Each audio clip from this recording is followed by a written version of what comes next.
everybody. Welcome to Playbook by Laserforce Loveland. This podcast is a platform for laser tag players to geek out about strategies, stories, and ongoings in the Laserforce scene, and for you to join us as another player at the table. My codename is Mischief, and I'm a player from Loveland, Colorado, who loves to talk about tag. Tonight, I am joined by Odin's Fist from Sacramento, California. Odin, how you doing? I am great, thank you. I was going to cut you off and just scream my own name, but decided against it. Next episode, I encourage it. Odin and I have traveled the land of New Zealand together talking about tag, and that's where this podcast originated from, actually. We are here to talk about 10 medic tips today for the game of Space Marines 5. Space Marines 5, you have 5 classes: Commander, Heavy, Scout, Ammo Carrier, and the Medic. Your goal is to eliminate the other team, and usually the best way to do that is to kill out the other team's Medic. The Medic gives you lives, and if you can cut off the snake at the head, so to speak, you know, is that an expression? Cut off the snake at the head? Yeah.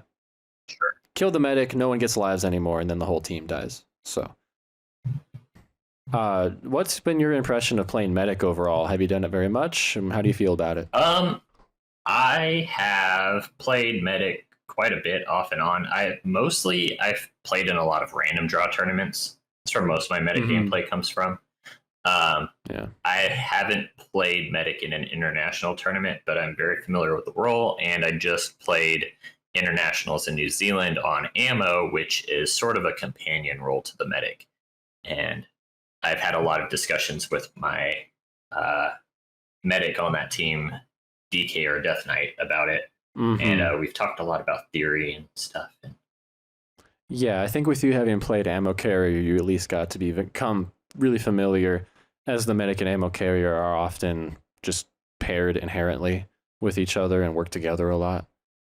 So, and I haven't played Medic at an official tournament either, as a matter of fact. So that's why we're giving you 10 intermediate tips. If at any point I do a video where we're trying to go, if we call it advanced, it'll be with someone who's really got the experience. But I like the role. I actually tend to be one of the better medics statistically at my site. It's a really fun balance between, you know, you got to conserve yourself and acknowledge your importance to the team while also still contributing out on the field. I think the Medic role is still really early in its development as far as how it can be maximized. Oh boy. Oh yeah, you got something to say about that? I have some. Well, let's start with these tips. I think the tips will already expand the role, and maybe some people. I think some people may not have thought of some of these, even if they've played Medic for a while. I am happy to go ahead and start, if that's all right with you. Yeah, for sure. All right. Tip number 1. Before I start, actually, I think I want to give a general overview of what the Medic, like the meta is, kind of. You know, the meta isn't at all the whole expanse of the role, but in general, what your standard expectations teams are for your Medic, kind of. Yeah. I mean, in a way, the whole game somewhat revolves around killing the other team's Medic and protecting your own Medic. So the Medic in general, they have 20 lives, and they can never get the lives back. So when teams go out and they start, the Medic usually hides somewhere, and the team works to protect the Medic. And when the Medic, you know, shoots one of their own teammates, they give lives to that teammate. And if they are in a fight and they get pushed out, they need to run to safety so they can keep giving their team lives. The Medic pretty much in competitive play is never out fighting, because it's better for someone else who can get their lives back to do that. The Medic's lives are just so important that they have to protect themselves. Does that kind of cover the meta in your eyes, Odin? Yeah, I would say pretty much it comes down to 3 basic things, and that is preserving your lives, resupplying your teammates, and putting yourself in a defensible position. Definitely. All right, so that being said, my tip number 1 is use your eyes, ears, and voice constantly. You should never be sitting in a box or a corner doing absolutely nothing. which I think is it's like the default. If you're protected and your team is doing all this work, I think it's easy to become lazy and sort of just stand there or crouch there. I think I don't know if Kodama coined the squat as the resupply exercise, but that's a very common position that resupplies find themselves in. You can check out that lesson he did on the channel here. But there's a fight going on in the game actively, and your safety as a medic is never guaranteed. So if you're not doing something actively within your base, use your eyes, ears, and voice, even if you're not actively using like your phaser and your Laserforce powers. If you're looking out from your base, your eyes and your voice can provide information to the team. Like if somebody is moving from one location to another out in the midfield and you can see them going, you can call out, that player is they're in the closet, or they're in the nest, or something like that. And your voice provides information to the people on your team out in the midfield as well. So it's kind of like they're getting relayed information without them having to think about it.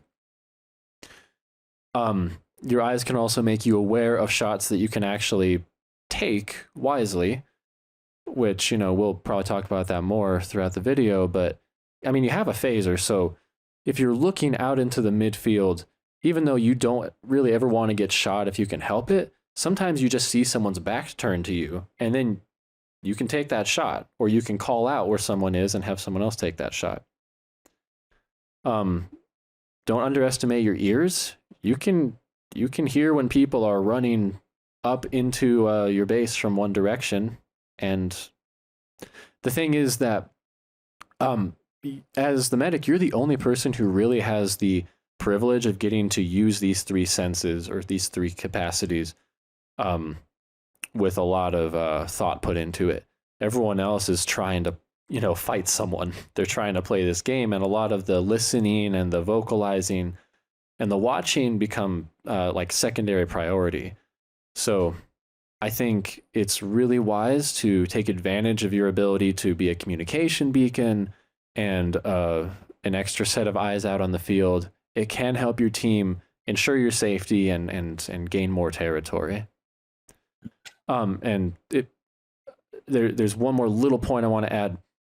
Actually, go ahead, Odin, because my second little point with this is a little different. Yeah, I mean, just building on it, I have some things to say later on about kind of the freedom that you get in the medic role and what you can do with it. But yeah, I think that communication is a very important part of that, because you're talking about your eyes, ears, and your voice.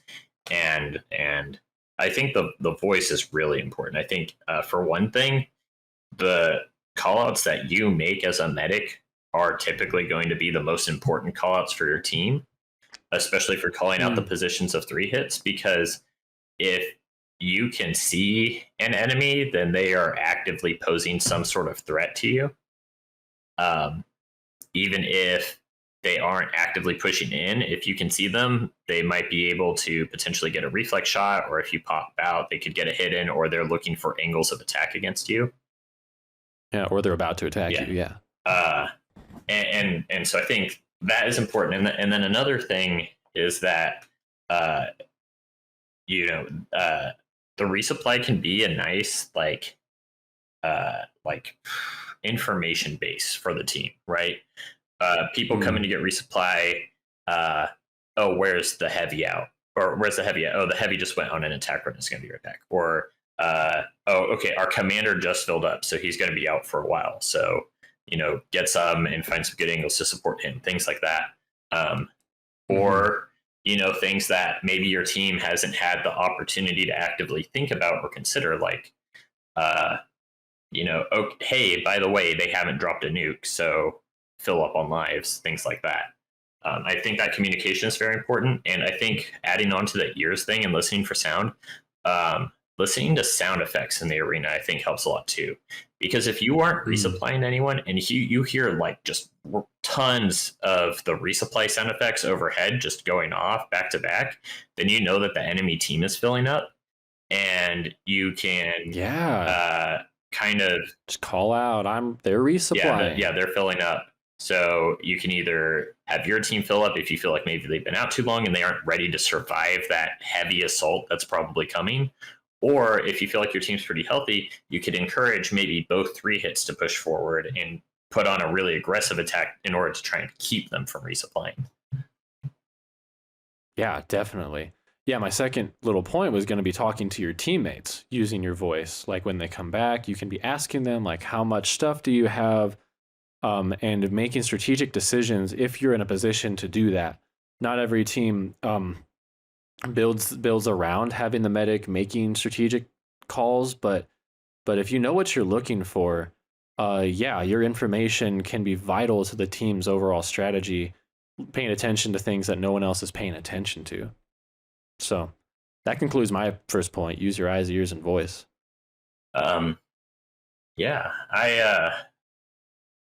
so I guess kind of tying into the concept of like medic having more mental availability in the game.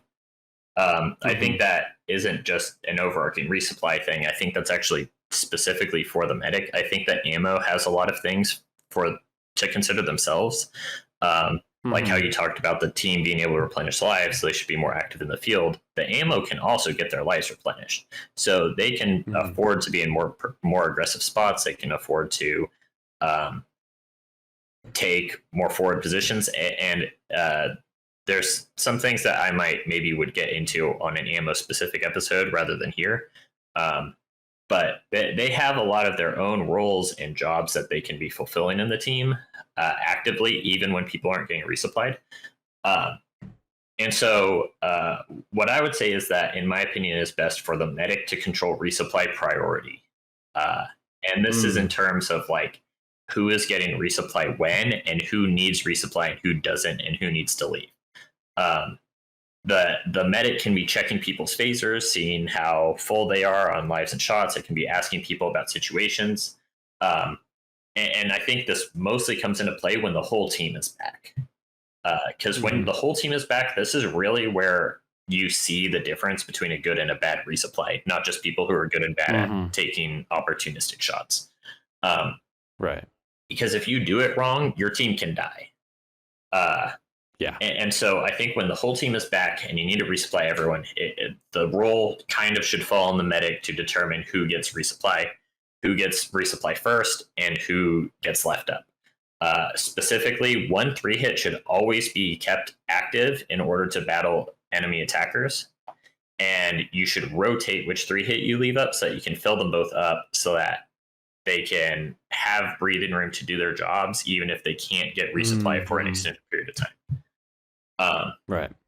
And by taking this kind of role and like being more active and being the decision-making factor, you kind of ease the ammo's load, which helps a lot in a lot of ways. Maybe I'll talk more about it, like I said, like talking about ammo specifically, but an example is that ammo could be watching your heavy and being ready to give the heavy a reset if their shield needs to be reset, or give them the ability to reset off of the ammo's gun in order to use that as a reset. And the ammo can be focusing on these things, but still able to resupply the team because you as the medic are the one making the calls.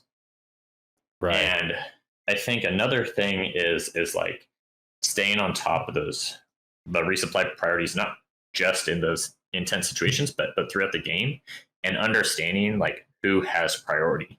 So at the start of the game, like the first minute or two, your top resupply priority will always be the ammo and heavy. Your heavy is going to fight a bit. You're going to want to try to be a little more opportunistic with resupplies, or be ready to give it to the heavy whenever they ask for it. But really, there's no reason for the ammo not to be getting lives throughout the start of the game. I love this. Yeah, I love that note. The biggest resupply fail is letting the ammo die out early. The ammo should always be getting lives. The team can live without shots for a period of time, but they cannot live if they don't have any lives. So, you can give them lives. Maybe they have no shots. It's better than leaving your ammo up when they're on 3-6 lives to give people shots. All it takes is one thing to go wrong, and all of a sudden your team doesn't have an ammo for the entire rest of the game. No, that I'm so glad you said that point. So, like, there's in our arena in Loveland, start of the game, you have time to give your team one resupply, and then the medic and ammo usually have a choice. The ammo can resupply the medic so that the medic gets a little shield while they run up the ramp. That's good. I pretty much always would rather the ammo get 3 lives so they can have 13 lives at the start of the game rather than 10. There's just so many things that can go wrong in such a bad series of events without an opportunity to get resupplied again. That is like, yeah, it's a huge fail. It's the worst case scenario. It's an instant loss for your team, and you got to protect against that. Yeah. The best is when the resupply can both shoot each other at exactly the same time. I find that hard to rely on unless you've really practiced with that same person over and over again, though. Yeah, and I think, and I'll go on a little side tangent here about the start of game thing. Yes, side tangent. Let's go. To an extent, it's kind of arena dependent. Like, I think a lot of things will end up being arena dependent, and so I'll try to cover this in a broad sense so that, like, this information or knowledge can be applied wherever you play. But yes, I agree. The ammo should be getting lives right off the bat. 10 lives is not enough lives. 13 is so much better. I have personally killed out ammos early dozens of times. Personally. At least. Like, and when you're playing against good players, they're going to know to take advantage of opportunities and bad situations that you put yourself in. When I play Commander, and I'm saying that because I'm just saying this is from my experience. I can't speak for every person, but when I play Commander, it is so obvious to me when an ammo is not getting enough resupply, and I will pick on the ammo. I will kill your ammo out. Sorry. And that's something that you don't want to have happen. So those lives are important. I think that there's a fear of, like, especially a lot of, like, rush strategies and losing medic lives. I think there's a lot to be said about that. I think if that is a concern of yours, then you may want to revisit your opening strategy. I think that there probably shouldn't be many situations where that's a problem. Maybe you could leave one player on your team up to defend against an attacker to keep them from attacking the medic. A lot of times you just have the ammo go, like, up a ramp or down a hallway behind the medic, and they can kind of, like, eat shots for them. Yeah. And then really all you're doing is giving your medic a 4-second window of time. So in my opinion, usually what's more important is what happens after that 4-second window of time. So, like, using Loveland as an example, the medic giving the ammo lives and then going up, like, say, red ramp and stopping halfway at the corner is perfectly reasonable. If the medic was deactivated, their reset time would have already come around. Yeah, they wouldn't be safe anymore. They would just be deactivated. And so you can give the ammo lives, and then if you need to bring your medic up safely at that point, then the ammo could put them down and give them that shield. Or, realistically, medics typically aren't giving anyone other than the ammo lives in the first 24, 32 seconds. So realistically, you could even maybe give your ammo another tap of lives, and then they could bring you up later. It's kind of situational, but I think there are other ways to prioritize preserving medic lives other than just putting the medic down. And I think if you're going to do that, it has to be a specific use of that 4-second window. There are situations like an ammo putting a medic down right as someone's coming in because they know that that medic can path around and create a trail around certain corners within that 4-second period of time. But if you don't have something like that going for you, there's not really a huge benefit to doing it. And And so, yeah, sorry, went a bit roundabout, but no. addressing the start of games, make sure your ammo No, gets you're all lives. good. Your ammo always needs lives at the start. Yeah. And I wanted to throw in the most common situation that I think the ammo dies out early is simply due to complacency. When a team thinks they're going to have a time later, within maybe like 15 seconds to a minute from the start, where they expect, oh, I'll just fill up the ammo then. We'll get to our spot, it'll be fine. And we'll let the ammo fight a little bit, and then we'll fill them up. Well, sometimes the enemy team does something you're not expecting, or your heavy just loses your base right away, even if temporarily.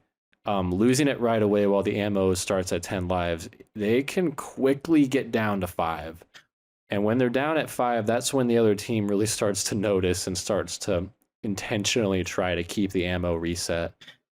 1 or 2 missiles into the ammo, who often is willing to take a missile so that the medic doesn't need a missile, that can make them lose their lives quicker than they expect too. It's usually just a series of unfortunate events. Yeah. To go with Lemony Snicket. But it's just a safety net, giving the ammo those lives as quick as possible. Yeah. No, it's very, very, very, very, very important. And yeah, I think that was 5 victims. Talking about the complacency and waiting for opportunities for later. One of my biggest tips that I would give players in general when it comes to SM5 is don't wait for time. Make time. Mm-hmm. When you're waiting for opportunities and chances instead of making them, you are basing your entire game plan around the enemy team doing something. And I don't like that. I think you can be opportunistic and take advantages of things that the enemy does and be ready for them. But you shouldn't depend on the enemy team doing certain things or giving you certain leeways or allowing you certain spaces to abuse. And I think this applies pretty much universally, right? So in this situation, the idea is don't wait for time to resupply your ammo. Just make time. Your ammo needs lives. They just do. And so if everyone's coming back asking for shots, okay, maybe everyone can get a round of shots and then you hit your ammo. And maybe they still want shots because they want to fill up as fast as possible and your ammo is now deactivated. But that's just a tough break. Your ammo needs lives. And chances are your team has enough shots to go fight people for at least 8 seconds. So you need to make sure that you're on top of it. And specifically in regards to ammo lives, you're reapplying 3 lives every time you tap them. If they're at 17 lives, that means that you aren't overfilling them. You give them lives at 17, they're now full, and those lives can all be used. And so don't be too hesitant to give lives just because they seem to have a lot, because they don't need to lose all those 17 lives for things to go bad. They could lose 10 of those lives and now they're on 7. And now you're in a situation where you have to give them lives. Right. And anytime it's just too risky to keep them there. Right. And anytime you're putting yourself in situations where you have to do something and not leaving yourself options or flexibility, you're putting yourself in worse the enemy situations. could take advantage of that. Right. Yeah. And so, it's kind of thinking steps ahead. It's not about, how many lives do they have to lose until they're dead? It's how many lives do they have to lose until we are in a bad spot.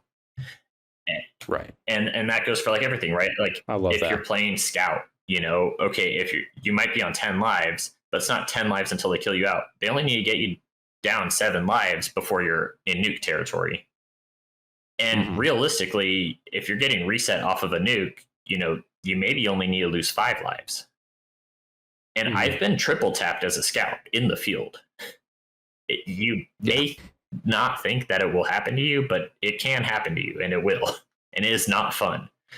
But yeah, so make time to resupply your ammo. And again, like, I know this is a medic video, but that concept of making time applies for everything. Don't wait for time to drop a nuke. Make time.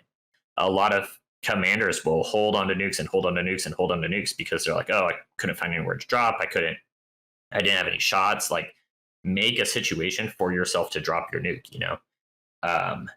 And you know, as a heavy, if you need to get resupplied, don't wait for the enemy to stop attacking to get resupplied. If you need it, make an opportunity. Push somebody out, push up, get resupply, make a backtrack, protect yourself, use the other tools at your disposal, but don't wait for the enemy to give you free reign to do whatever you want. Because I tell you, some of the teams out there do not give you free reign. No, they don't. Oh, that is such a huge difference when you get into competitive play after you've been playing like members nights your whole life or for the last months. Yeah. Suddenly your mistakes go from being like small mistakes that you can come back from to like, oh no, they used my mistake and now, oh no, oh my medic's dead. Oh, we lost our base. Oh, I don't have my bases and they're blocking the, oh man. Yeah. You know, like it's mean. It's so mean that good teams will abuse every mistake you make. And so you're creating barriers against a situation when you even have mistakes that can be abused when you're keeping your team fuller on lives. Yeah. And I think that's a great lead into my next tip. Your stocks go up and down. And in this, I want to just use medic lives, your lives as the medic. I want to use stocks as a metaphor. So, you know, the stock market goes up and down. Things accrue value and they lose value, even though they remain the exact same thing based on the situation that they're in. So in the same way, as a medic, the value of your own 20 lives changes as the game progresses and goes into different situations. In fact, not just your lives, but the lives of your teammates too. So I think at the start of the game, when you have all 20 lives, your lives, in a way, it's like at that moment, they have a pretty low value because you could run into the enemy team and just get tagged like for 3 minutes and you probably won't even die. So in that sense, you might become rather laissez-faire. I see a lot of players behave that way, like, oh, it's okay, just losing the first 1 to 5 lives. And then after they're down to like 15, they start behaving more carefully. But what you want to recognize is that your lives actually gain value over the course of the game as time progresses. Because if you lose a life 1 minute into the game, just 1 life, that could actually be the difference between you being alive and being dead at minute number 12, based on what happens in the game. And that 1 life you lost in the first minute because you decided to take a shot on an enemy scout that you didn't have to, could be the reason your team loses if you're not there to give them lives at minute number 12 when they need it desperately. Like, you got to think about it like you don't know what's going to happen in the future. Yeah. There might be a nuke chain and an enemy push that specifically takes like 11 lives off of you later. And so when you're at the first 10 seconds of the game, you have all 20, you know, try to think of it like you could potentially be down to 9 lives later, or you could be down to 8 lives later based on the decisions you make. Just being aware of how valuable your lives get as the game goes on, my urge to medics is to treat them at their maximum value throughout the whole first part of the game and don't take more risks just because you have all 20 lives. It's an illusion of safety, in my opinion. Yeah. I've been stuck at 1 life on medics so many times, and when you're at that 1 life, you don't know. Sometimes the enemy runs out of resupply just at that time, and you end up alive on 1 life for like 2 or 3 minutes. Yep. And that is so game changing. Yeah. The analogy continues though. Think about if the enemy has nuked or not. This is more dependent on your team's lives. So, you know, you're handing out lives to people, and early in the game, there's not a risk of the enemy nuking, or maybe they drop 1. And in that case, everyone's got to think of it like, I'm at 10 lives. I could potentially be down at 7, just like that, without any warning. So, okay, I got to play as though I could be at 7, and maybe I should get some more resupply. if you get late into the game and the other team hasn't nuked, you have to make the assumption that they are holding 2, 3, 4 nukes. And now a player who's at 15 lives out in the field, they could potentially be down at 3 lives without any opportunity to get those lives back. So the stocks have gone up, basically. They appreciated in value. Your team, the lives become more valuable because the enemy is holding nukes. The standard for playing safe went from playing at 10 lives, it went all the way up to like, I'm not safe unless I'm playing at 20 to 25 lives at this moment in the game. Yeah. So being aware of that value going up as well is important. And then the last piece of it I want to touch on is that your stocks actually begin to go down and you lose a lot of value towards the 1 to 2 minute mark of the game being over. Because think about it, why do we have lives? We are trying to play the game and survive the game. But when we get to the 2 minute mark, if my team is really good on resupply, it's likely they're not going to need another shot of lives for the rest of the game. In fact, it could be to their detriment. If a player with 1 minute remaining on the clock has 10 lives, and, well, even if the enemy has nukes, and they get a resupply, they just lost 8 seconds out of that minute getting some lives back. But in all likelihood, they could run out with those 10 lives and not lose them all and still be able to make use of their uptime by tagging people or getting their bases or controlling important territory. And at 30 seconds, like, you shouldn't be giving anybody lives. Heck, if you go out on 1 life and you die, taking another life off of someone else, like, and you would have maybe gained 10 seconds back, well, what would you have gained by getting resupplied for 8 seconds and then going out to fight? Exactly. You know, like the lives lose all their value around, like, the closer you get to the very end of the game. Yep. So there's even a moment when, like, as the medic, if you're doing well, if your team's winning, like, I have 10 lives as the medic and we're at the 2 minute mark, I now become a scout. I don't care. I'm just going to go out and try to fight. Yeah. My purpose has been served. My team has survived to the end of the game. And now having a 6th gun on the field and nobody wasting their downtime getting resupplied is more valuable than keeping everybody high on lives. Exactly. What are your thoughts on that? Yeah, I mean, definitely, like, you can see some medics hiding in corners all the way through the game. And you can see some medics kind of be pretty haphazard with their lives. I think the biggest thing, in my opinion, is really understanding the pacing of the game, because you pretty much guaranteed, I won't say guaranteed because I've seen other things happen, but you pretty much guaranteedly are going to lose lives throughout the game. And these are lives that just are going to be lost no matter what you do, no matter how safe you play. And so then the more lives that you give away, the more intense those guaranteed lives lost become. I would say that at, like, high levels of play where both teams are very solid, you got good defense, good offense going on, I would expect as a medic to lose about 5 lives per nuke.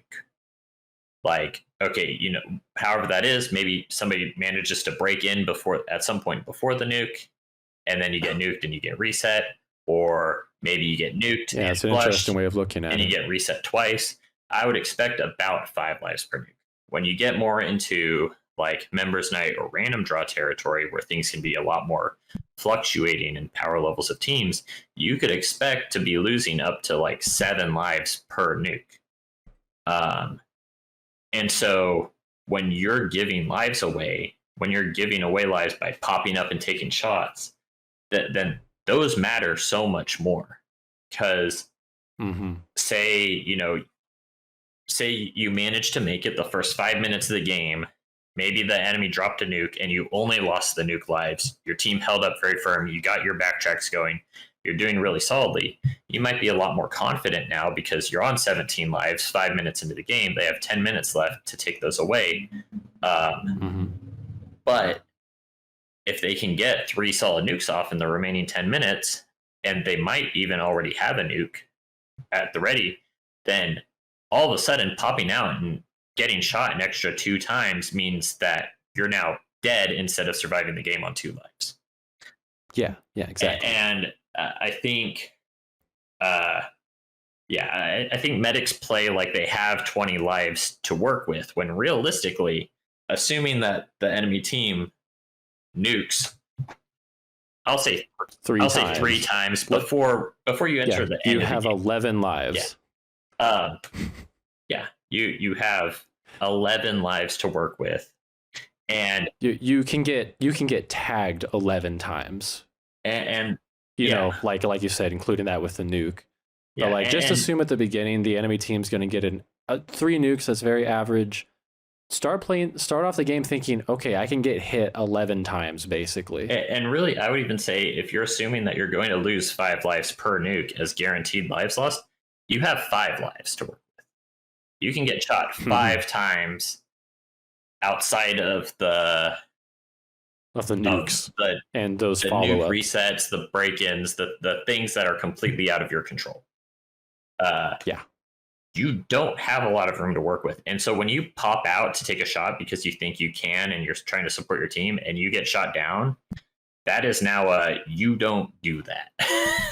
That is you now have lost the opportunity to be that flexible with taking those shots. Same thing goes for other things like positioning more aggressively.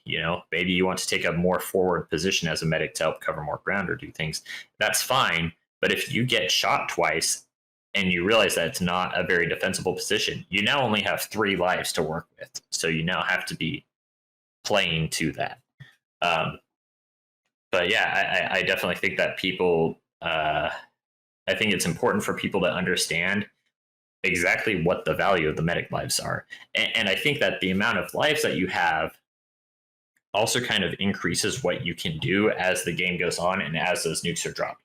If the enemy team dropped 3 nukes already and you're still on 10 lives, then all of a sudden they've lost a lot of their power in the game. And I'm assuming at this point, there's only a couple or a few minutes left in the game, typically. Because otherwise you probably aren't on 10 lives with the other team dropping 3 nukes if they got them that fast. They're probably getting beat up. And so, you only have a couple minutes left. You got 10 lives. They already dropped 3 nukes. All of a sudden you have a lot more freedom.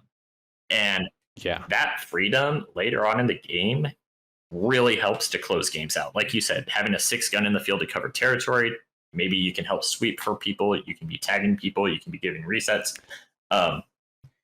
Tell the people what happened in the final game of Nats, that you sent your medic to go kill the other commander or the other heavy. I did send my medic to kill the enemy heavy because we didn't. What good are you at that point? Like, you go be a gun. We didn't need lives. Why would we need lives? We're at the end of the game. There's 1 person left on the enemy team, and everyone's already got lives. We are not going to go through all of those lives before the game ends. It is better to have another person capable of shooting the enemy to push for that elim. And, DK died out, but we won the game and we got the elim. So, whether or not sending him in there was necessary, you don't always have access to enough information. And so a lot of times all you can do is your best. And, make the most of your lives, I guess, is like the biggest takeaway from this point. And sorry, what that means is don't use them frivolously, but also be careful of being too conservative or frugal with them. Right. There's a time exist. And a lot of times you will even be in situations where you need to defend yourself. And it's worthwhile to take steps out and take preemptive shots into people, or be a little more proactive, or give your team the opportunity to recover and defend you, even at the cost of a life. It's all about efficiency, getting the most out of them. Right. That you have a point here that's called you don't get downtime as a medic. That seems pretty relevant. Yeah.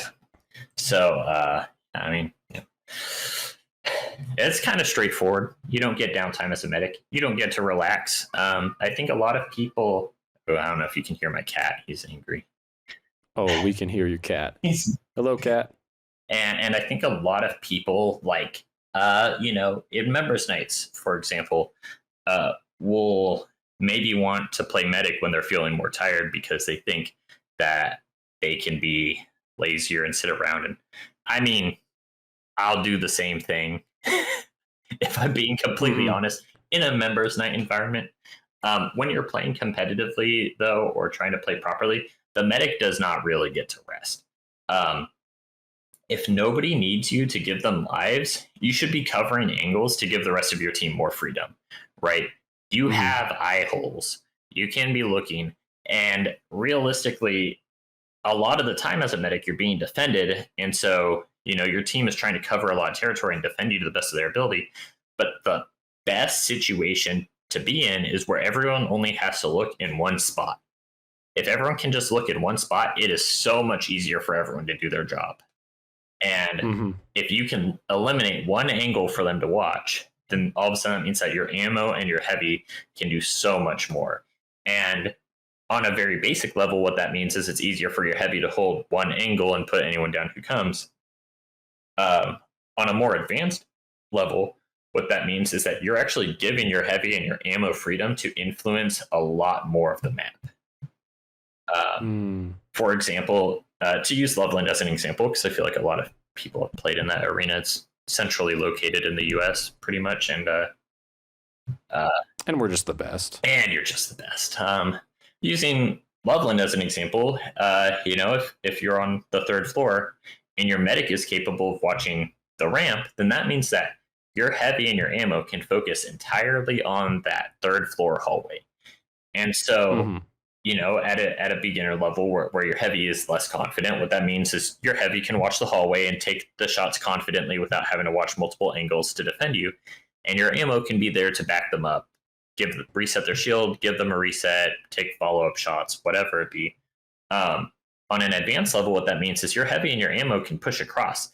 And now you can have your ammo controlling more territory on the third floor, controlling more territory on the second floor by looking down. And your heavy could potentially be pushing people out of the other side of third floor, whether that be in fortress or chamber, and down the ramp. And now you're controlling so much more of the arena because your heavy and your ammo don't have to watch that ramp for you. You aren't expected to necessarily defend that ramp. Like, obviously, if there's a scout coming in, that they happen to get around before anyone can turn their gun to them, defend yourself. But you aren't expected to hold that ramp. You're just expected to watch it. And call it out. If you can call out that somebody's coming up the ramp, then your team can turn and react to it, and they don't have to worry about just sitting there waiting for something to happen. And you're freeing up the team, and you're providing so much more benefit to them. Because it's way better for a medic to sit somewhere and watch an angle than anybody else on the team. Right, because other people could be watching an angle, or they could be pushing an angle. Yeah. They could be taking territory. A little more mobile. You're really the only one who has it's advantageous for you to stay tucked behind one spot. So, I don't know, be a little bit of a security camera almost. A ward in League of Legends, if you will. A ward, yes, indeed. I mean, so that's one thing to do with your downtime. If there's ever a lull in the resupply, but you're not really in a situation to like push up, you're still kind of back with your ammo. Fill your ammo up. Your ammo should just always be full on lives. If your ammo's on 19 lives, but nothing is happening, they're not doing anything, just give them lives. They could use the one. Who knows? Just pester them. Don't worry if they're annoyed with you asking for jobs. Like, you don't get downtime. Tell them that. Hey, I don't get downtime. Are you full? I'm going to make you full. Live. And when the ammo says, DK, I'm on 20. DK, I've been full on lives for the past 3 minutes. You just give them more lives. That's pro tips. That's from the winning 2023 Nats laser tag team right there. And when the ammo gets tired of you, they'll just send you into the enemy heavy. We're not going to talk about my ulterior motives on pod. Thank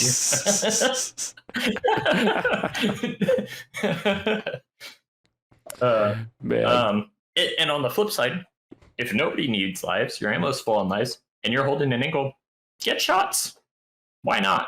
The medic usually doesn't really have that many shots. I mean, you don't normally get resupplied shots because it's way more important for you to just resupply people. And typically you're being defended, but a lot of times you have to shoot people. A lot of times the scout pushes in and you have to shoot them. A lot of times 3-hit manages to push past your heavy, and now it's up to you and your ammo to defend. And in a lot of those situations, you kind of need to get 2 shots off. And so having those shots is really helpful, especially, who knows, maybe you'll get separated from your ammo for a while, or maybe because of weird IR bleed, you mistime a bunch of resets and all of a sudden you're down 7 shots from missing resupplies. Just get shots. Why not? No, the ammo's right there. You're right. Why not? But let's be honest. I think it's important to recognize that is the last priority of everybody's resupplies. Absolutely. As long as you have shots to resupply your team, because you get that shot back. In case you didn't know, you never. If you have 1 shot, you can resupply your team over and over again. A lot of times you might just have to live with that till everyone else is satisfied with what they got. I'm going to interject a tip that's not in our list. Don't use your last shot.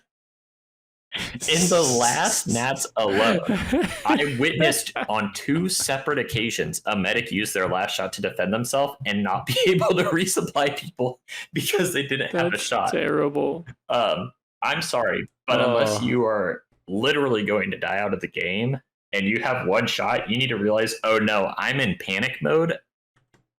I can't use this shot, because you never know if your commander is going to come flying around that wall saying, help, I only have 3 lives, and you hear an enemy nuke has been activated.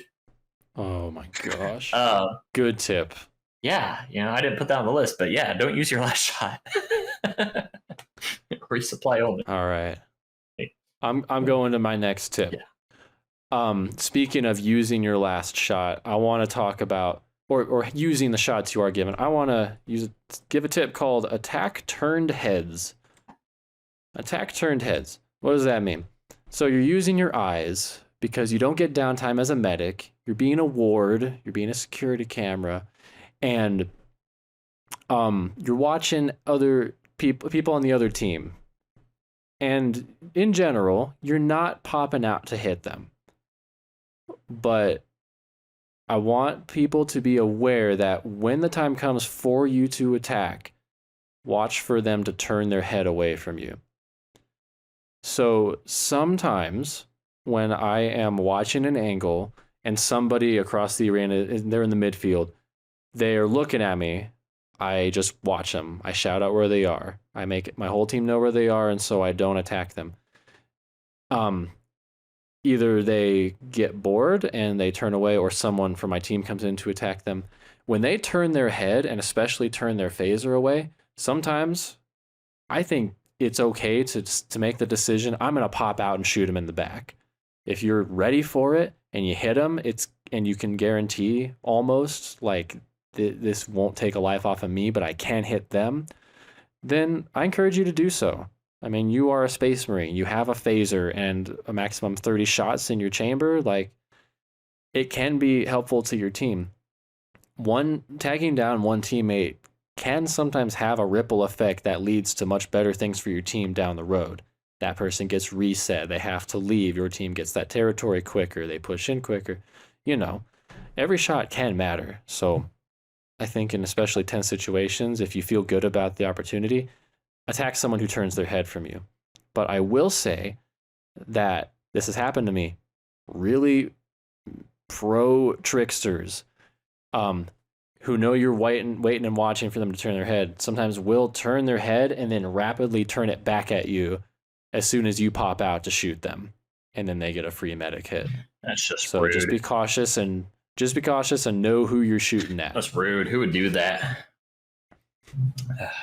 I want to expand on this point just a little, because there's always going to be those times as the medic when there's someone at your doorstep and they are actively trying to push in tag down you, your ammo, and your heavy, and flush your base. Typically, medics will be the last person that gets hit in that situation. Maybe the heavy's deactivated. Enemy commander runs in, they tag down your ammo, and then they tag down you, and then the resets begin. When you're in a situation like that, you pretty much know that the commander with their shield is going to be able to get the tag off on you, and you're going to want to fight back. You know, don't just roll over and take it. See if you can fight back. Watch for the head turn. If your ammo is positioned somewhere besides you and you're seeing the commander actively come in, the second they turn to tag your ammo, pop out in the open and shoot down the commander, because that might be your only chance to actually put 2 into them. Or maybe all 3. Just depends. But I would rather be aggressive on an opportunity where I think I could ward off the attacker than just wait for them to come to me at the very back of our base and just take the trade one-on-one. Yeah. I would say, a lot of times Amos will try to get the jump for the shot. A lot of times they'll be stepping out, and the medics will stay tucked until the absolute last second that they turn the corner. I would say stack up with your ammo, find a cross angle, or stack up somewhere where you can shoot with the ammo. You know, maybe you're a little more tucked in so that the ammo's still the first one that they see, or take a good angle, or step out as they trade with your ammo. Because in that situation, you really want to force them to fight both you and your ammo at the same time. It lets you get the most amount of shots off. And also what it does is it eliminates the chance for an enemy commander to properly reset your heavy. Because if your ammo is sticking out on their own, they can tag your ammo, tag your heavy, go and tag you, and then tag your heavy again. And this is kind of a standard order of operations for an experienced commander.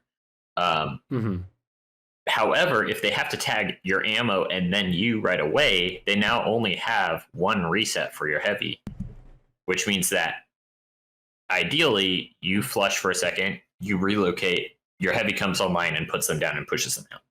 And they got a medic hit, but you're not allowing them to fight the way that they want to. You're not allowing them to completely destroy your defense and push you all the way out. Yeah. And honestly, this is a respect thing too, just for people out there who main medic or are playing medic in a competitive scene. There's a stigma out there, a harmful public stigma, that the medic is like the weakest player on the team. Would you agree with that, Odin? Yeah, I would say that a lot of people have a tendency to put players that they view as the weaker player on medic. The weak link on medic. Because look, if you go out and you smash the other team, the medic does get the privilege of not having to interact with the other players as much. But in high competitive settings, the medic is under a lot of pressure to make good decisions and to fight. Yeah. Don't be a pushover. You know, show people that you're there to fight and play, and that they can't just I think it's kind of disrespectful to tag the heavy, tag the ammo, go back and tag the heavy, and then tag the medic. Like the medic's just going to sit there and watch it happen. Yeah. Like let the commander know, like you're going to take advantage of them if they make a mistake. You have a gun too. Yeah. Yeah, and I would say, dipping back a little on the medic topic, I would say that in higher levels, having an experienced medic is actually possibly more important than other positions. Oh yes, because especially how the game's been evolving.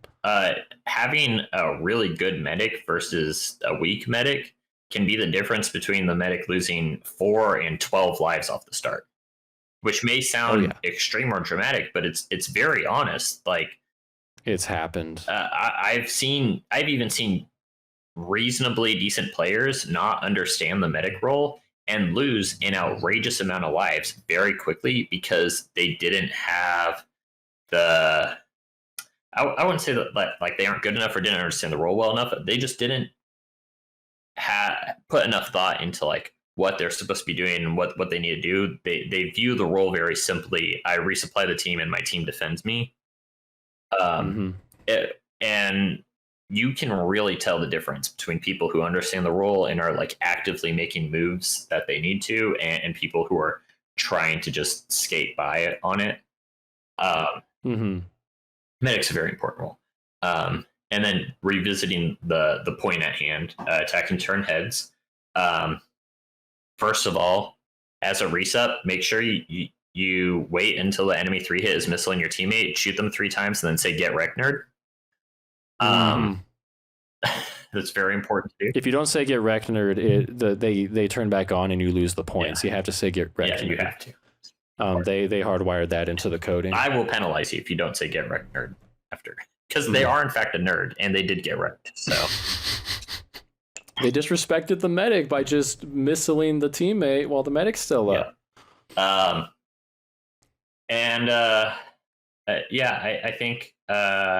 think kind of a similar concept to this in terms of popping out advantageously is resupplying your teammates. Actually, for the most part, it kind of sucks. One of your tips? This is not one of my tips, but this is your third bonus tip. We're just dumping tips in here. This falls into attacking turn heads. You're just attacking your teammate's turn head. Your teammate's turn head.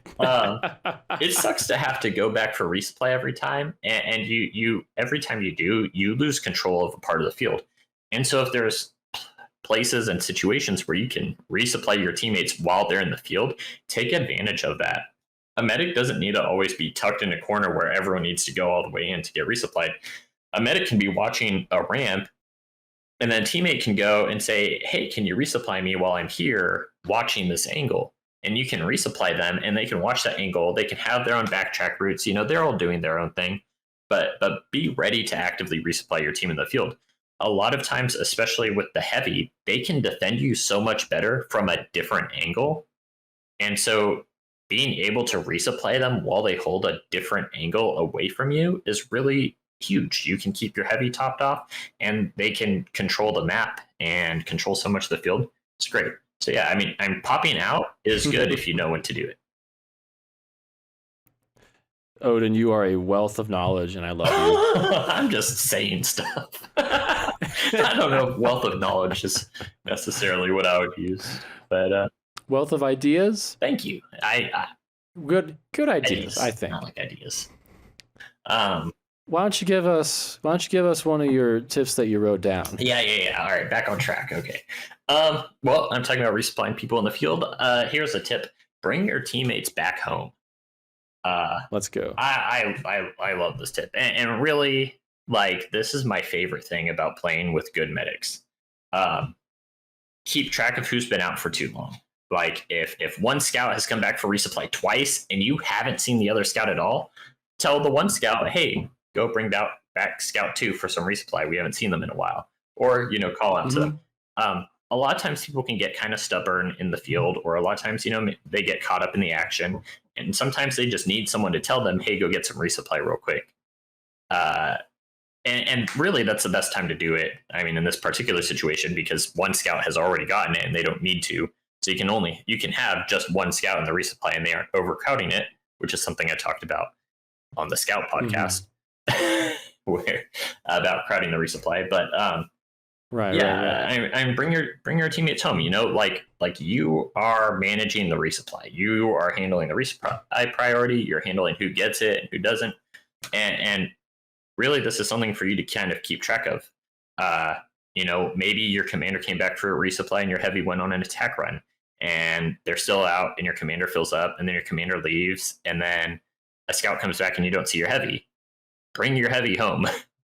Or, the thing we keep saying about not hearing nukes for a while. Okay, the enemy hasn't nuked, and it's been a long time. They're probably stacking. Bring your teammates back. Fill them up. It's kind of a simple and straightforward tip, but just bring your teammates home. Let them know when they need to get resupplied. I love it. I think we could even expand on this. There's been a bit of a theme I've noticed through this episode, and it's that the medic is the only player that has enough mental space freed up to be somewhat of a game manager. Yeah. You're thinking about, like, how much time has gone by, how many nukes have gone off. I'm listening to what the sounds on the speakers, like is the enemy team getting resupplied, and you have the ability to tell people like, hey, bring that player back for resupply. They're probably getting low, and you can help manage rotations. I mean, these kind of things remind me of when you get to play computer games that are more top down and you're managing a squad. Yeah. Like just being able to help manage commands or scripts on units. And like every player is individual and you're all making decisions, but like you can go and you can think about your whole team and try to influence what your whole team is doing, whereas everyone else is so dialed in on what their specific job is. Like this is just another way that you can be kind of that Kind of game manager. my perspective on it is kind of like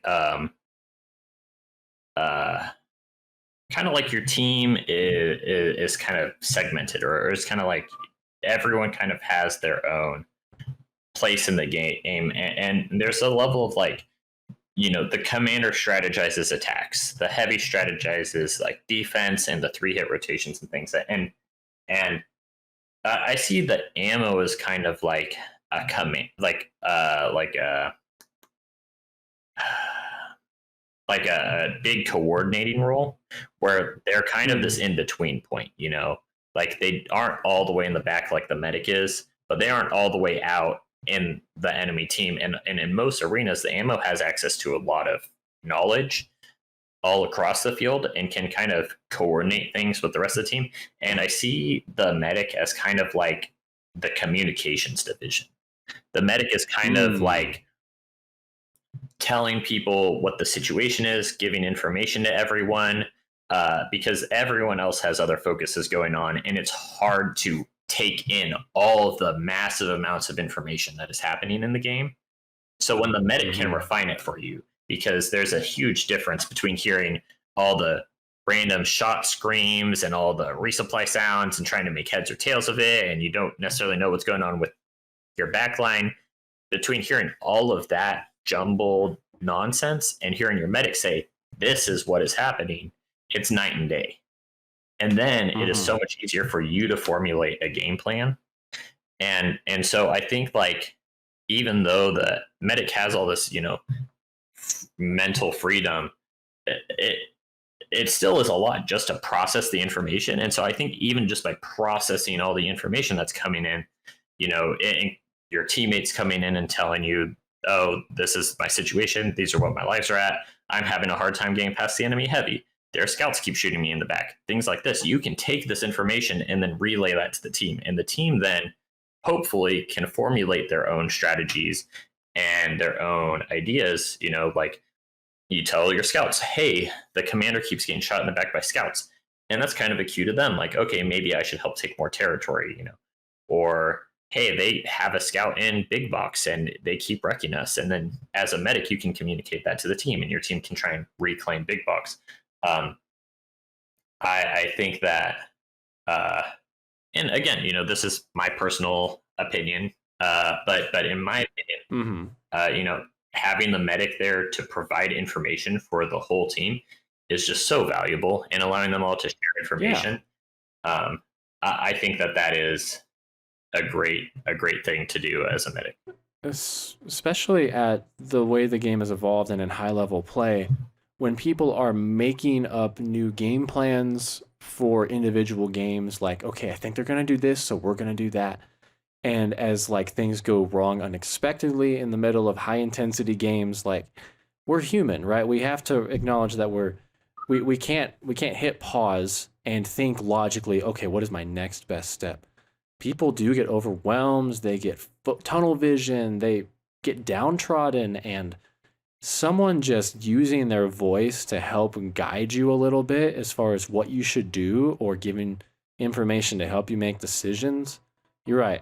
Like I'm not perfect enough to be playing commander and also be keeping track of when I hear the enemy team getting resupplied, or to just be like perfectly aware of everything that I could potentially be seeing right now. the medic really is quite the support role, not just in the game mechanics sense that they get to give you your lives back. I mean, they are kind of like a mental and emotional support too in this sense. Yeah, I think of the medic kind of as like the team foundation. If you go back for resupply and your medic is freaking out, you are not going to have a good time. No, no, not at all. And I think, yeah, no, I that was one of the things is I was very excited to have DK as my medic in this last tournament because I felt like I could rely on him, to stay positive, to keep looking forward and thinking about like, okay, what's our next move rather than, oh, we're getting wrecked. Oh, this is going wrong. Oh, that's going wrong. It, in a sense, the medic kind of has to have the best mental state in the team to kind of help keep everyone else grounded. You know what? That makes me think of Erwin too. I'm very thankful that I got to play with Applesauce as my medic at the last tournament, because she was always keeping the team upbeat, and she was very like level headed even in really tough situations. Yeah. She did really well. Yeah. Oh, for sure. It was exciting watching her play, especially since I met her when she was like 14 or something. So she's I know. changed and grown as a player and as a person was very exciting, and she really has figured things out. Yeah, I know. I got beat by her team multiple times, and then finally I'm like, okay, I get to play with you this time. Let's go. Speaking of keeping a calm head and thinking, that might lead into one of my other tips, if you don't mind. Oh, let's go. Let's go. My next tip is to think about your next move. And this is kind of broad, but also kind of specific. Think about your next move is kind of generally what you want to be doing. You don't want to just be thinking about what you're doing right now, but what your goal is. But also, this is kind of in a literal sense. You need to know where you're running. Medics will flush, and it's just the flush is probably the hardest part of playing medic, honestly. That is kind of a pivotal moment, and so you need to know where you're going. And so what I recommend doing is mapping an arena out ahead of time. Even if this is an arena you've played 100 times before, just look at a map sometimes, sit down and think about all the spots and all the angles. And especially when you're going to a foreign arena, mapping the arena out early and like really just looking at all the cubbies and corners can help take away a lot of that mental stress in those first days where you're trying to learn all those spots and angles, instead of understanding how the game flows in the arena and how everyone else is playing. And find good places to go. I would also say a lot of times people have a tendency to run too far because they see this is resup spot A. This is this is the fallback resup spot where I resupply the team. And so they go all the way to the fallback resupply spot. But while you're flushing, you aren't resupplying the team. And really, a fallback resupply spot serves the purpose of resupplying the team when you have like no territory or you need to recover. And a flush is not that point yet. It can fall to that point where you do need to fall back. But a lot of times, unless it is a very hardcore flush, like a very well executed nuke drop where the enemy heavy is pushing in and stuff, if you're just getting pushed out, a lot of times all you need to really do is get around a corner. And being able to stay nearby so you can retake your territory can be so much more beneficial. So many times you'll see a resup get flushed, and then the person pushing in messes up the resets on the heavy or doesn't get a reset on the heavy, and the heavy just puts them down, and now you have that spot again. And by going just around the corner, what that means is you can now go back into that spot. And, I see a lot of times medics will flush all the way, and then their team is screaming for them to come back, and they just don't hear it. And so flushing far when your team isn't totally retreated can be very detrimental. And I understand the desire to get far away from danger, but when you get deactivated, you have a 4-second safety window. So really, you only need to move as far as you can get in that 4-second safety window to a safe spot. Really, nowhere in the arena is ever truly going to be safe. And so what you're looking for is getting out of the direct line of fire. You don't want to just be an immediate free reset, but you aren't trying to go somewhere where you can defend yourself for the next 5 minutes. Definitely. And so, can I bring up? I think the arena is never going to be safe. And as someone who's played heavy in easily 5+ competitive tournaments, I really appreciate when a resupply is they can get the medic to safety, but keep an eye out on what the team does so that they know if they need to go all the way to another resupply spot or if they just need to get into like that temporary holding spot until the heavy like me takes the territory back. Yeah. And the other thing I want to say is that don't underestimate the safety of the commander. Yeah. Because the 3 hits in general, wherever they're standing, if they're activated, they have control of that territory. And sometimes, we assume the commander is out attacking. That's kind of the stereotype for the commander, but often your commander is nearby. And if you can run to them temporarily, let them know, hey, we got pushed out. Sometimes the commander can help you take that spot back real quick, and just staying near them, they can kind of pave a path of safety for you while you navigate the arena. Yeah. And talking about that, I kind of have a sub tip for this. It's relevant. 3.5 extra tips. 3.5 extra tips. This is how to know what a good place to go is. In some instances, this is very straightforward. Cubbies where there's only one entrance. Those are very defendable resup spots, typically. But there's a lot more that you can look for too. Something that's very good is places with a lot of cross shot potential. Being able to put the ammo and medic in separate cubbies where they can both shoot somebody at the same time walking past a point can actually give you a pretty solid defense, and is something that I've done and have had people done on my team several times, and has in many situations been more effective than just putting the ammo and medic in a cubby together. Right. Yeah. Also, knowing where your team is, because really no spot in any arena is going to be safe if your team isn't there. Anyone on the enemy team can just walk in on you. Hopefully you could shoot down a scout, but you never know. A scout could shoot both of you down. And so if your team controls a certain portion of the map where nobody has been able to push past, you can retreat into a spot in there, even if it's maybe more open, if all of the openings lead to your team. Really, the goal is to resup in what we call resupply spots, which is typically used to refer to spots that are very heavily defendable, and make it difficult for an enemy to push past the typically 3 players in the backline defending. Yeah. So the goal is to resupply typically from those angles, or at least have access to those angles to retreat into when you need to. But you don't always need to be in a resupply spot, especially how I was saying, when you're getting flush, you aren't resupplying people. You aren't resupplying people until you have retreated. And so when you're flush, you don't always have to flush to a fallback spot. You can flush to places where you aren't in immediate danger of getting shot.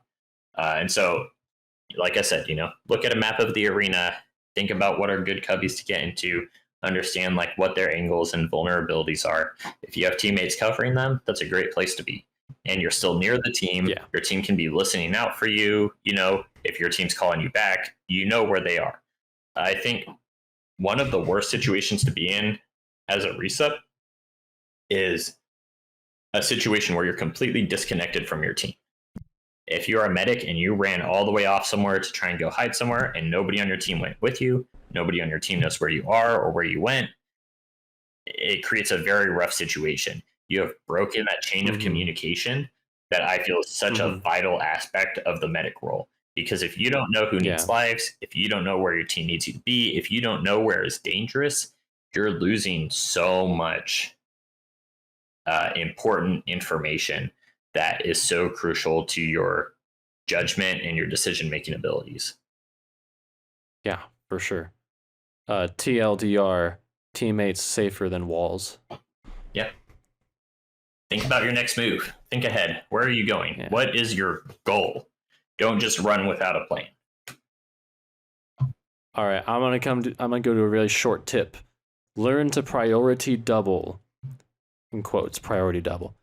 You're resupplying, right? You and your ammo, you're landing doubles, which you should know what a double is, but it's when just the medic and ammo shoot a player at the same time and give them both shots and lives. It's twice as efficient. When a player needs shots, usually it's because they have plenty of lives and almost no shots, and they really need the ammo more than they need the lives. Makes sense. Odin, how many times have you seen this happen and then somebody gets lives resupplied? 100 times. 200 times, maybe.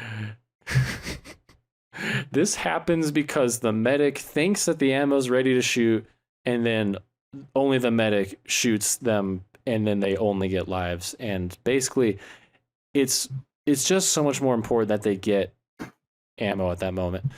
Or the alternative, a player needs lives and they don't need ammo, and then the ammo shoots before you're able to shoot, and then like they die out of the game. Anyways, I quoted this priority double because it's like a regular double, but you're making sure that whatever the priority is actually happens.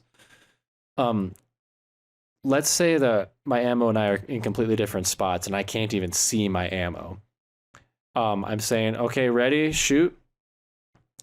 I can actually watch for the ammo to fire, and if your reflexes are quick enough, as soon as the ammo shot lands, you can pull the trigger, and there's just enough of a gap that your resupply will also register with the ammos, but you guarantee that the ammo actually resupplied them before you fire your shot at all. I call that a priority double. It's just lagging behind your other resupply a bit to make sure that theirs truly gets off and then yours gets registered. And if it doesn't, they didn't really need yours that much anyway, right? Yeah. Once a player's deactivated, it's so much easier to get into that sync of like, okay, as soon as they're up, tag them, and then you're in sync. But if they're up and you don't have that guaranteed coordination, watch for the other player to fire first and make sure their shot lands, then fire. Yeah. And as an alternative, if they need lives and they don't need shots, I am so okay just tagging the player without even consulting the ammo. Give them lives, and then you can start doubling. Yeah. You said this is a short and easy point, but I feel like there's so much to this going on. Just go. Yeah, definitely prioritization in the doubles. Waiting and watching, making sure that they get what they need first, so important. And I think to go deeper into it, you don't always need to guarantee doubles. What you need is to make sure that they're getting the resup that they need. I kind of talk a little bit about resup priority when we talked about scout tips, because I talked about how scouts actually need lives so much more than they need shots, typically. If you see somebody running in to get resupplied and they're screaming that they need resupply and your ammo's over watching another angle, instead of waiting, calling your ammo over, trying to sync and line up, and then getting the double, who knows how long you're wasting on that. Just give them a tap of lives. Just give them lives. Because the lives are inherently valuable. Yeah.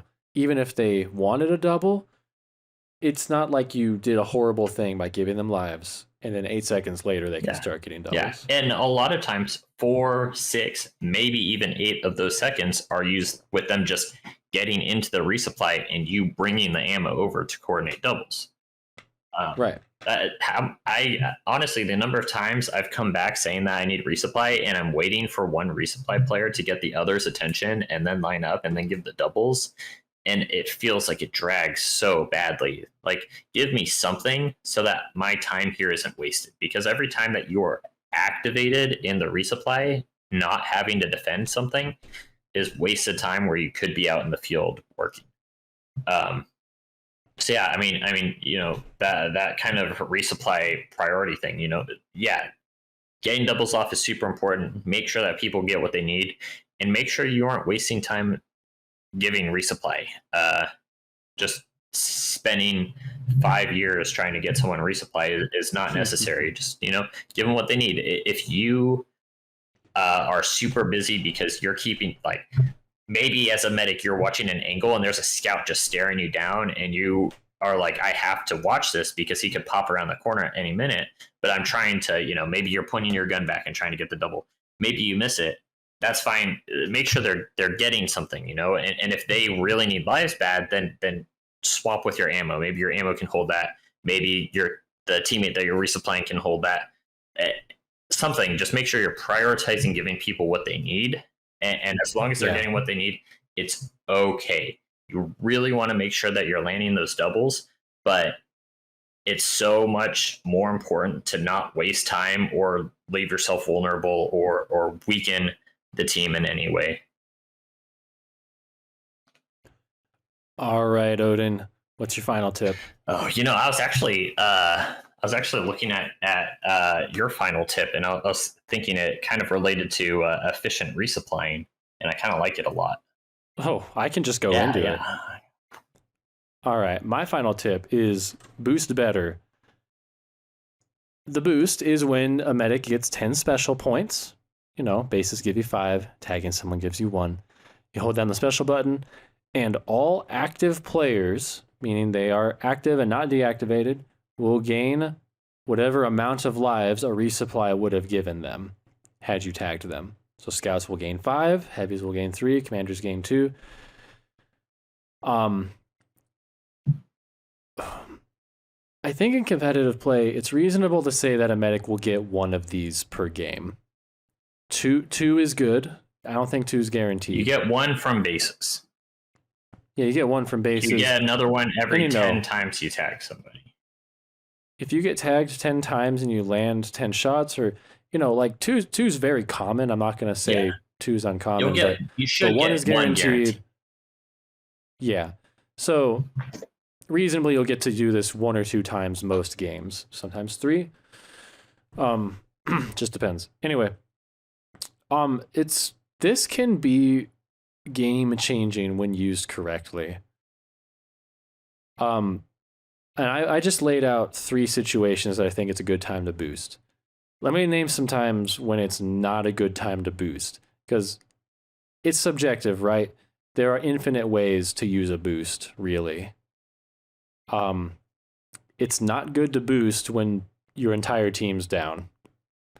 It's not good to boost when you're giving it to one person for no particular reason. It's not a good time to boost when you have no idea if anybody on your team is active and you're just doing it because you feel the moment and you're flowing with the energy. Because the boost doesn't work on people who are deactivated, you want to be really intentional about when you actually boost to make sure that it serves an important function in the moment. So since there's not a hard rule as to when you should boost, I just gave 3 situations that I think it's beneficial to boost. My favorite one is boosting 7 seconds after a nuke goes off, or after your own team's nuke goes off. If your team's nuke goes off, then after 7 seconds, theoretically, everyone on the other team should still be deactivated, and everyone on your team should be activated, unless they went down at exactly the moment the nuke went off. But doing this, if you add up the math, it gives 20 total lives to your whole team. It gives everyone the life boost. And it's kind of like just bang for your buck. It's the only time... It's really one of the only times that you can guarantee everyone's actually going to receive the boost. So I like it just because you'll get maximum output when you boost 7 seconds after a nuke. Another time is when your team is on the back foot and most of your team is there with you in your sights, and you can tell that like they've mostly gone low on resupplies and you've lost a lot of your territory, and people aren't going to be able to go out and retake the territory until they receive some lives and shots. You can call out to your team, I'm boosting, and your team could make the effort to try to stay up for the next 4 or 5 seconds and allow you to boost and give a bunch of them lives at once. I think that's a good situation, because a lot of times like everyone's looking out of your base staring at the other team who are like all aiming their guns. You just don't pop out for a few seconds, don't fight, let the medic boost, and then everyone goes into fight. That can be effective too at a critical moment. And the final way that I've seen in pretty competitive play is boosting one specific player at a critical moment. Pretty much always a 3 hit, and you kind of hope that other players benefit.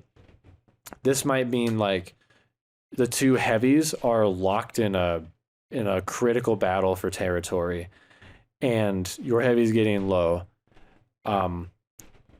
Wait till they're up and then tell them you're boosting, boost, and then they can keep fighting.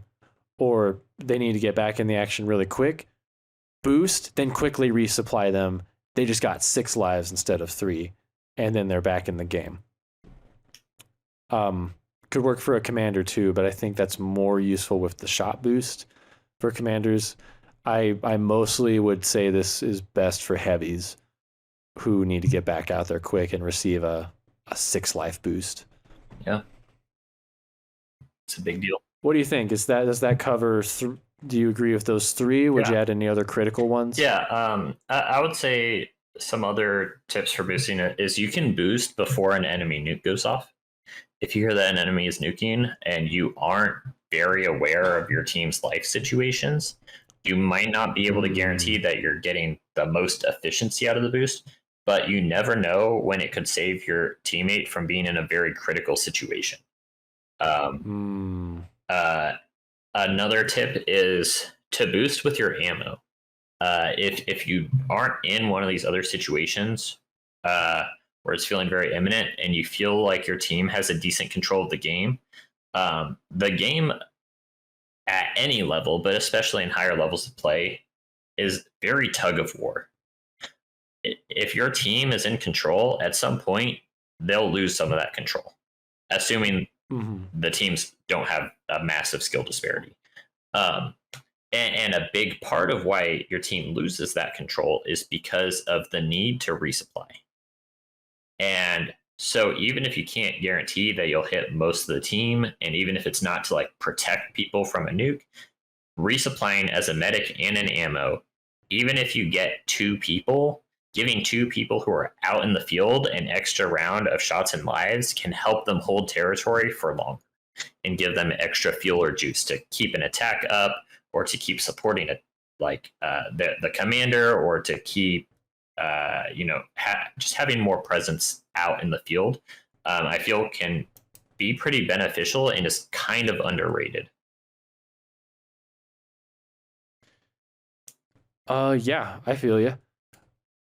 And maybe this is just my play style, but I'm often pretty hesitant to drop the boost unless I have sights on somebody that I know will at least benefit from it.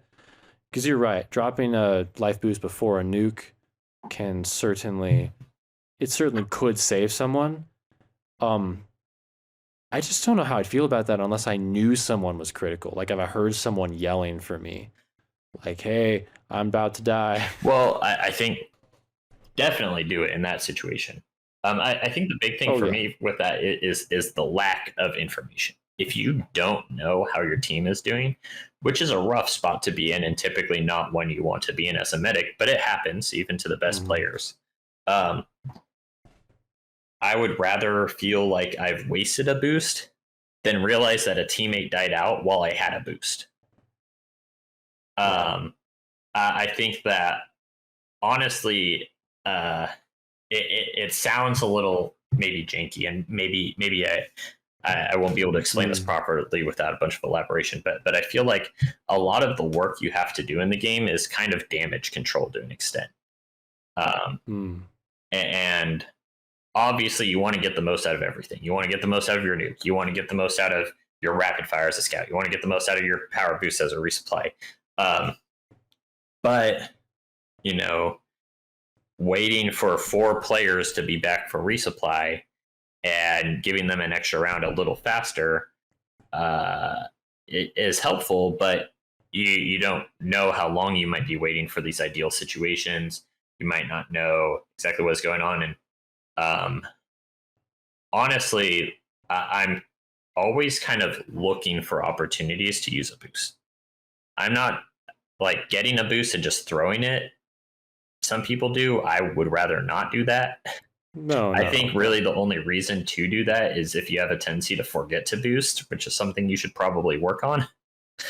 But it kind of goes back to your point from earlier of seizing opportunity or creating opportunities, creating openings rather than just waiting for the enemy team to do something and then you're like, oh, I need the boost now. Yeah.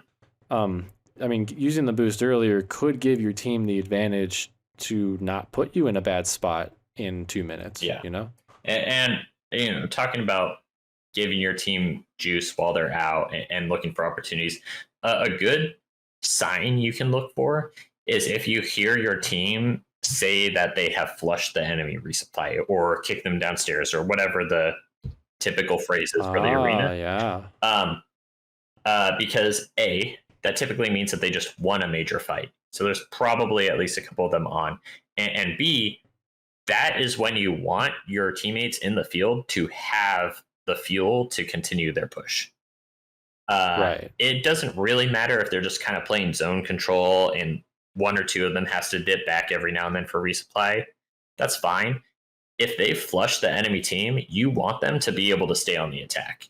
If they flush the enemy team, but your commander goes, oh, well, I just flushed them, but took all of my shots and I'm on 1 shot now, then now they can't capitalize on that as much as they would like to. And so that is kind of, I think it might be a lot to try and get into like all the nuances of looking for specific opportunities to boost. But I think that is one signal that you can look out for to resupply your team while they're out in the field that can support them offensively rather than defensively. Definitely. Yeah, we could do a whole episode on boosts. We really could. But boosts are amazing. Another day.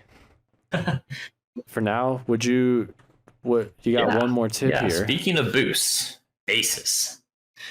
This tip isn't bases specifically, but it ties very heavily into them. My tip is to be willing to leave. I guess I'll get into kind of like the basics of it and how it ties into bases right off the bat is I talked earlier about flushing and how when you flush, you aren't resupplying your team. When you aren't resupplying your team, there isn't a need to be in a position to resupply them. And I think a lot of times people get very stubborn, especially trying to defend, especially early on in games. Honestly, if at the start of the game, my team's kind of getting wrecked and they're just pushing into us and beating us up, and they just like have this really aggressive push where they keep getting in, I will just leave and go get my bases. A lot of times in those situations, I am not providing a benefit to my team by being there. If anything, I'm an extra reset. I'm bleeding medic lives. I'm not resupplying my team. You know, maybe I can get a shot into them, but a lot of times when you're being pushed by 3 hits, that's just not enough compared to the fact that you are a reset and you are blocking your team. And usually you're the first person who needs priority to leave. So now you're holding your team up because they have to wait for you to leave before they're willing to exit and reposition. Just be willing to leave. Going and getting bases early is phenomenal. Most of the time, people aren't looking for a resupply to be going to get bases that early into the game, especially if they haven't kicked your heavy out. They aren't thinking that you're flushed. And so you can kind of take advantage of that, because if you wait until your team gets flushed to go get bases, usually it's probably going to get called out that you're going on a base run, especially if you're doing it with your ammo, and they'll hold bases and they'll defend and they won't let you get reset up. which is another thing is you don't need your ammo or your heavy to take you to get bases. If you don't need to be in with your team, you can just dip, and please tell somebody. That's my caveat. That's my caveat for this tip. Is please tell somebody that you're going to get bases, but go get them. Tell your ammo. Say, hey, I'm just going to go get bases real quick. Call me back when it's safe. Go get bases. Come back. Maybe you hover a little close by, and you wait for the call back that it's safe, and you go back up. Wonderful. It's amazing. It feels so good. If you do this as a medic, you will feel so good about yourself. I tell you. You're just staying out of danger. And it really, the key point behind this is there's no need to lose senseless lives, and there's no need to stay in bad situations. So if you aren't able to resupply your team and being in that spot is bad for you, just don't be there. But I said, always have a goal. Always know what your next move is. So yeah, maybe you don't want to be there, but what is your next move and what is your objective? Are you waiting to go back and reclaim that spot? So do you need to just move to a safer cubby where maybe the enemy isn't checking right now and you can kind of stay out of the action?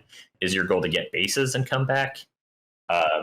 Is your goal to tell your team that you're flushing and retreating and to go to you after they fight? Because that can be a situation too. Maybe the enemy team is nuking, or maybe they got a really great push going on, and you just know that they're going to push you guys downstairs. You lost some key territory. You guys are just starting to die. You just say, listen, I'm going to go down. I'll get bases, or I'm going to relocate. And that's where I'm going to be. And, if your team manages to survive and weather the storm, your ammo could go bring you back up, or your heavy could go bring you back up. Or when they get flushed, they can go down to you, but you already have that head start. I think being proactive is so important as a medic. You need to be the most proactive player on the team, because being proactive is the difference between losing 1 life and losing 3 lives. Waiting for the enemy to win the fight will hurt you. And, definitely it's beneficial to stand your ground and to help your team defend, but you kind of need to know when it's a losing battle. And kind of, just be willing to leave. You don't have to just sit there and defend everything to your dying breath, and you don't have to stubbornly sit there when you're bleeding 8 lives, because every time the enemy team gets in and takes a life off you, even if your team is pushing them out, it's not sustainable. I'm sitting here listening to this, and I'm starting to I'm getting this theory in my head that most teams have what you might call a dysfunctional relationship with their medic. I think there's a fair amount of disempowerment that is given to medics, where medics I think they feel like they're not allowed to be in charge of themselves, and they have to kind of go where their team sets up for them, and almost like they're not their own player. And at the same time, teams feeling like if the medic isn't accessible to them at all times, that they're all going to die out of the game instantly, and they're super dependent on the medic like a security blanket. But especially at the beginning of the game, where you mentioned, that your team, depending on if they got resupply or not, they're not at crit just off the bat. A lot of them are low, but you going to get your bases, man. There are some large arenas where that might take a whole 30 seconds. But if you think it's wise and you're saving yourself time and you're saving the team getting reset, and you're just sort of making an anticipatory move out of wisdom, just go and tell them. Don't try to be combative and disobey whatever your team's asking you to do. But if you feel it's the right move, just tell them I'm going, and don't stand there and get into an argument about it. Because then you're just wasting time doing nothing. The sooner you leave to get the bases, the sooner you'll be back. Or sooner you go and put yourself in safety, sooner you can make adjustments and reassess the situation. This is so, I mean, the whole reason we're doing this video, like, we don't want medics who are out there just kind of being ragdolled around by their team, being told what to do and being shoved in the corners. The medic is so much more. It's an entire 1/6 of the team, and it's a super important role. You can contribute greatly to your team in so many ways. I'm encouraging a lot of autonomy in medics, making decisions, have agency in your own gameplay. Yeah. The thing is, you aren't a tool for the team. You are a support, and you have a role, and you have your job. And in this game, and really in any game where you have roles, everyone knows better than everyone else on the team. That's just how it is. And what I mean by that is that scouts know what they need and what their role is better than the other players on the team. And commanders know what their role is, and they know what they need better than everyone else on the team. And it goes around and around. And so what kind of everyone needs to realize is that they have to respect what each other needs. And you know, a lot of this gets into like team philosophy and mindset and finding common ground and finding out like what the solutions are. But you know, this even applies to the medic. The medic isn't just there to be you know, healing beacon for your team. The medic is a support class, and they have roles and they have things that they can do. And really, it's to be left to the medic to understand what the most efficient and proper use of their tools is. And it's up to the team to relay and communicate what their needs are so that the medic can decide for themselves how to best accommodate that. Right. Sorry, I feel like I maybe used way too many words there, or talked more than I needed to. But, no. Yeah, I mean, absolutely not. You're a player, basically. You're not a tool. You're a player. We value you. That's right. Good medics are valuable. I respect them. And if you don't respect your medic, then boo on you. I hope you brand new players as medics forever. I hope they don't give you lives when you need them. Yeah. I hope they put you down when the enemy commander is coming in. All right. That is 13 point. I'm going to keep the video as 10 tips, but that is 13.5 medic tips. Odin's Fist, what is one thing you hope the listener will take away from this episode? Communication. I think communication is just so important for the medic role. You can make your decisions that you want. You can decide how to use your tools, but you have to communicate with the team what that is. Awesome. Yeah, and I hope that you take away that the medic is an equivalent role to the other 5 positions, and that its potential is really just being unlocked at this current point in like the scene and the meta. I think we're seeing some really incredible medic play at the last Nats, and I think we'll continue to see it become necessary for teams to compete at a high level, where you can't just stuff a medic in a corner and let everyone else do all the work. Next video idea: Odin's ridiculous ideas about what people could potentially maybe do in the medic role. So excited. Is there anything you want to plug for the listeners? No, I don't know if people or do things. I listen to a lot of podcasts, and like the hosts always do that with guests, because usually the guest has their own something on social media, but like you don't have to. I'm trying this out for the first time. What I will do is credit Autumn, because she is the player that taught me how to play Resupply, and she's very, very, very, very adept at teaching new players the role. And my recommendation, if you're like just trying to figure out resupply roles, is to find a player who's experienced and willing to work with you, and play some resupply games with them and just listen to them.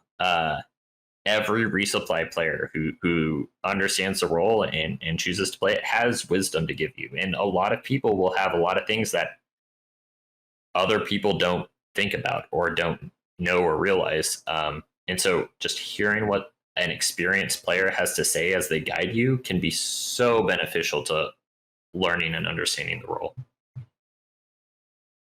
Heck yeah. Yeah. Autumn, you're awesome. Great presence in the community and the one who brought Odin's Fist into the game, into the world of Resupply. So thank you for your contribution. All right. We're going to go ahead and wrap it up here. Thank you everyone for listening at home. Hope you all go out and resupply some people and tag down all those commanders coming in to try to disrespect you and take you out of the game. Beat them up. Remember, tell them to get wrecked, nerd. It's been great. Or else it doesn't count. Yeah. Well, thank you for having me on. It's always great talking about laser tag. Of course.